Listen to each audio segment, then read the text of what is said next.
With this Rogan Josh curry kit, I'm going to show you how to make the most aromatic and fragrant dish.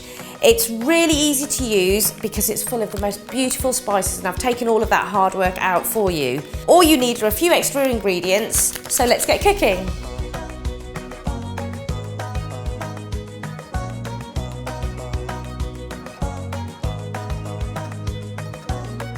Heat the mustard oil to smoking point.